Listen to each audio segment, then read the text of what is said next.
you guys enjoy my audiobook for Polar Express Enjoy. Hey guys, it's me, reid.I here. We didn't read a book I grew up having a long time ago. It's called The Polar Express. Good movie, good book. I read it as a kid. So quick history about my childhood a little bit about this book. I think I was in 2nd grade, I could be wrong. And I read this book when I was like in 2nd grade, and I heard of it. It was like an author came. He read us this book, so I'm gonna read to you guys for tradition. It's gonna be scheduled on the first day of Christmas, and then we read more Christmassy books or normal books. I don't have much Christmas books right now. Back then we did, but we're gonna read loud and proud. Okay, so let's read the Polar Express book. If you guys read it, just listen, enjoy, have some hot cocoa, and make a fire, Christmas tree. Oh, sorry. Set up some decorations. Enjoy the audiobook I'm making right now. Okay. First thing first, enjoy before we start reading, and make some hot cocoa. Enjoy, sit back, decorate if you like. Listen to my audiobook if you want. You don't have to. It's nice listen. But I'm gonna try my best with my voice and my words. Here we go. The Polar Sorry, redo. The Polar Express, written and illustrated by Chris Van Allsburg. Gumby. Polar Express. On Christmas Eve many years ago, I lay quietly in my bed. I did not rustle the sheets. Breathe slowly and silently. I was listening for a sound a friend had told me. I did never hear the ringing bells of Santa. No Santa, my friend had insisted, but I knew he was wrong. Like that night, I did hear sounds though, not of ringing bells. From outside came the sounds of hissing steam and squeaking metal. I looked through my window and saw a train stand perfectly still in front of my house. It was wrapped in an apron of steam. Snowflakes fell lightly around it. A conductor stood at. He took a large pocket watch from his vest, then looked up at my window, tiptoed downstairs and out the door. "All aboard!" cried out. I ran up to him. "Well," he said, "are you coming?" "Where?" I asked. "Why, to the North Pole, of course," was his answer. He pulled me aboard. The train was filled with other children, all in their pajamas and nightgowns. We sang Christmas carols and ate candies with nutmeg, centers white as snow, hot cocoa thick and rich as melted chocolate bars. Outside, the lights of towns and villages flickered in the distance as the Polar Express. Soon there were no more lights to be seen. We traveled through the cold, dark forest, where gray wolves roamed and white-tailed rabbits hid from our train as it thundered through the quiet wilderness. It seemed as if we would scrape the moon. But the Polar Express never slowed down. Faster and faster we ran along, rolling over peaks and through valleys, car on a roller coaster. The mountains turned into hills, the hills to snow-covered plains. We crossed a barren desert of ice, a great polar ice cap. Lights appeared in the distance. They looked like the lights of a strange ocean liner sailing on a frozen sea. "There," said the conductor, "is the North Pole." It was a huge city, standing all alone at the top of the world, filled with factories where every Christmas toy was made. At first we saw no elves. "They are gathering at the center of the city," the conductor told us. "That is where Santa will give the first gift of Christmas." "Who received the first gift?" we all asked. The conductor answered, "He will choose one of you."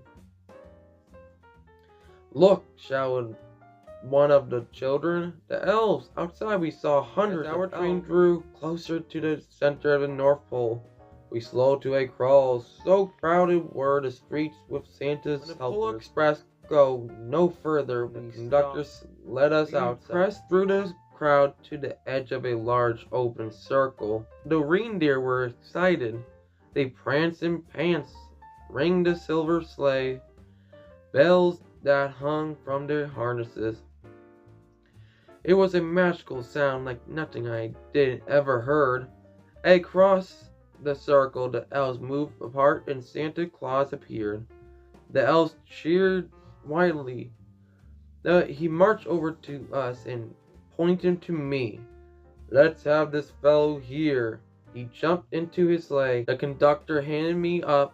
I sat on the Santa's knee, and he asked, "Now, what will you like for Christmas?" I knew that I could have any gift I could imagine, but the thing I wanted most for Christmas was not inside Santa's giant bag. What I want more than anything was one silver bell from Santa's sleigh. When I asked, Santa smiled. Then he gave me a hug. He told an elf to cut a bell from a reindeer's harness. The elf tossed it up to Santa. He stood holding the bell high above him and called out, "The first gift of Christmas." A clock struck midnight as the elves roared their approval. Santa handed the bell to me, and I put it in my bathrobe pocket. The conductor helped me down from the sleigh. Santa shouted out the readers' names and cracked his whip. His team charged forward and climbed into the air. Santa circled once above us, then disappeared in the cold, dark Polar As soon as we were back inside the Polar Express, the other children asked to see the bell. I reached into my pocket, but the only thing I felt was a hole. I had lost the silver bell from Santa Claus' sleigh. "Let's hurry outside and look for it," one of the children said, but the train gave a sudden lurch and started moving. We were on our way home. It broke my heart to lose the bell. When the train reached my house, I sadly left the other children. I stood at my doorway and waved goodbye, and the conductor said something from the moving train, but I couldn't hear him. "What?" I yelled out. He cupped his hands around his mouth. "Merry Christmas," he shouted. The Polar Express let out a loud blast from its whistle and sped away. Christmas morning, my little sister Sarah and I opened our presents. When it looked as if everything had been unwrapped, Sarah found one last small box behind a tree. It had my name on it. Inside was the silver bell. There was a note. "Found this on the seat of my sleigh. Fix that hole in your pockets. I'm Mr. C." I shook the bell. It made the most beautiful sound of my make. And shook the. I shook the bell. It made the most beautiful sound my sister and I had ever heard. But my mother said, "Oh, that's too bad." "Yes," said my father, "it's broken." When I did shake in the bell, my parents had not heard a sound. At one time, most of my friends couldn't hear the bell, but as years passed, it fell silent for all of them. Even Sarah found one Christmas that she could no longer hear its sweet sound.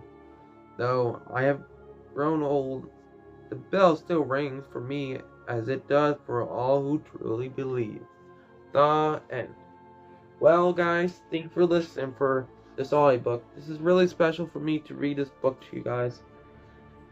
There's a true meaning to the book, and I got my phone because it's true.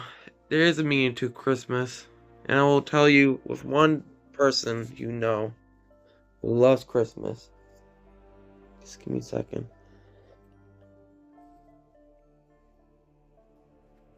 Yep, he's right here. I know I will edit this out. Here you go, guys. Hey, guys, it's me, Mr. Bones here. Yep, I love Christmas, though. But, remember, I said, though, that, well, yes, the book is really good. I like it a lot, too. I was listening to it, too, guys. Us kids know the true meaning of Christmas is you to believe in Christmas, joy in Christmas. If you believe in joy, you can believe in Santa, or if not, that's okay too. You don't have to believe in Santa to enjoy Christmas. You can believe that you are Santa. Like my mom said it once a year. And it's true. If you believe you're Santa Claus, that's why I always wear these Santa hats. It's always good to believe in Christmas joy. Done, guys. Thank you for listening to my podcast. I mean, audiobook tonight.